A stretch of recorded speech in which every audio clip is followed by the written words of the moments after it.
عقل مندوں کے لیے ایک زبردست مثال. ہم تربوز خریدتے ہیں، واٹر میلن. مثال کے طور پہ 5 کلو کا ایک تربوز ہم نے خریدا، اور جب اسے کھانے لگتے ہیں تو پہلے اس کا چھلکا اتارتے ہیں نا. 5 کلو میں سے کم از کم 1 کلو کا تو چھلکا نکل جاتا ہوگا، یعنی آلموسٹ 20%، 20% تو کم ہو جاتا ہے. مگر کیا کبھی ہمیں افسوس ہوتا ہے اس کا؟ کیا ہم سوچتے ہیں کہ ہم نے تو تربوز چھلکے کے ساتھ خریدا، چلو آج چھلکے کے ساتھ ہی کھا لیتے ہیں؟ ایسا نہیں کرتے نا. اچھا، ہم چکن بھی تو خریدتے ہیں، زندہ ثابت، اسی کو تولتے ہیں، تلواتے ہیں، پیسے دیتے ہیں، مگر جب کھانے کی باری آتی ہے، پکانے کی باری آتی ہے، تو اس کے بال، اس کی خال، اس کی آلائشیں نکل جاتی ہیں، تو ویٹ تو کم ہو جاتا ہے. مگر کبھی اس پر دکھ ہوتا ہے؟ نہیں نا.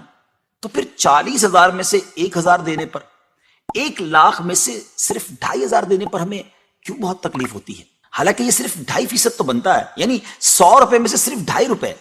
یہ تربوز، کیلے، آم اور مالٹے کے چھلکے اور گٹلی سے تو بہت کم ہے نا. اسی تو زکوٰۃ فرمایا گیا. ہاں، ایک اور بات، سال میں ایک ہی بار دینا ہوتا ہے. مالٹے کا، تربوز کا تو ہر بار چھلکا اتارنا ہوتا ہے نا. یہ 100 روپے میں سے 2.5 روپے یا 1,00,000 میں سے 2,500 روپے سال میں ایک ہی بار دینا ہوتا ہے، اور اسی کو زکوٰۃ کہا گیا. کیا برکت والا کام ہے یہ. مال بھی پاک، ایمان بھی پاک، دل اور جسم بھی پاک، اور معاشرہ بھی خوشحال.